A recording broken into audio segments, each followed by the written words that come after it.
अध्याय 3 class 8 English पूर्वी a concrete example wisdom paves the way. 4 युवक रामदत्त, शिवदत्त, हरदत्त और देवदत्त 10 दिनों की यात्रा के बाद थके हुए लेकिन काम खोजने के दृढ़ संकल्प के साथ रोजगार की तलाश में उज्जैन की यात्रा कर रहे हैं। रामदत्त राजा से मिलने की उम्मीद करता है।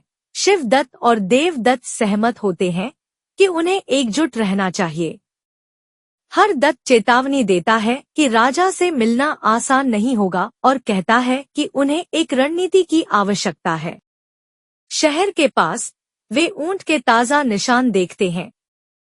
रामदत्त उन्हें ध्यान से देखने का सुझाव देता है।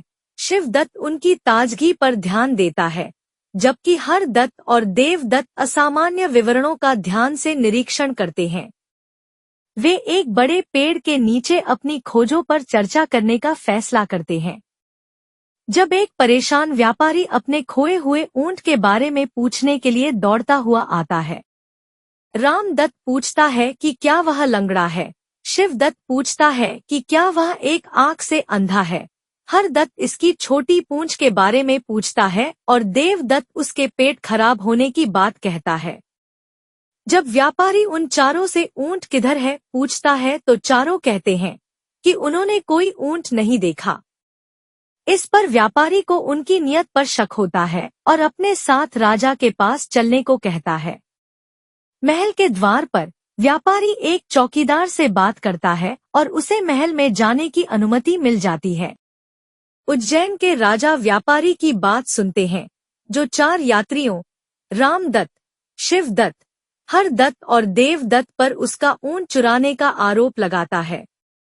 व्यापारी का दावा है कि वे लोग लापता ऊंट के बारे में बहुत कुछ जानते हैं, फिर भी उसे देखने से इनकार करते हैं।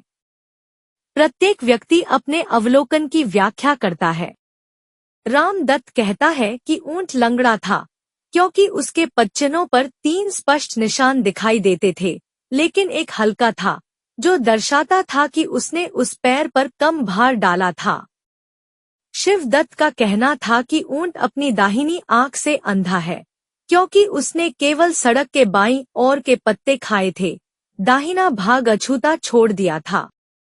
हरदत्त ने बताया कि ऊंट की दुम छोटी थी, उसने पच्चनों पर खून की बूंदें देखीं, संभवतः मच्छरों के कारण, जिन्हें लंबी दुम दूर कर सकती थी। देवदत्त बताता है कि पिछले पैरों के धुंधले निशान बताते हैं कि ऊंट के पेट में दर्द था। उनकी बात सुनकर राजा उनकी चतुराई से खुश हुआ और व्यापारी को झूठे आरोप लगाने के लिए डांट लगाई। फिर राजा ने उन चारों को अपने दरबार में सलाहकारों के रूप में नियुक्ति की पेशकश की। चारों व्यक्ति विनम्रतापूर्वक इसे स्वीकार कर लेते हैं और राजा दरबार में उनकी नियुक्ति की घोषणा करते हैं, जहां वे उज्जैन को समृद्धि की ओर ले जाने के लिए तैयार खड़े होते हैं।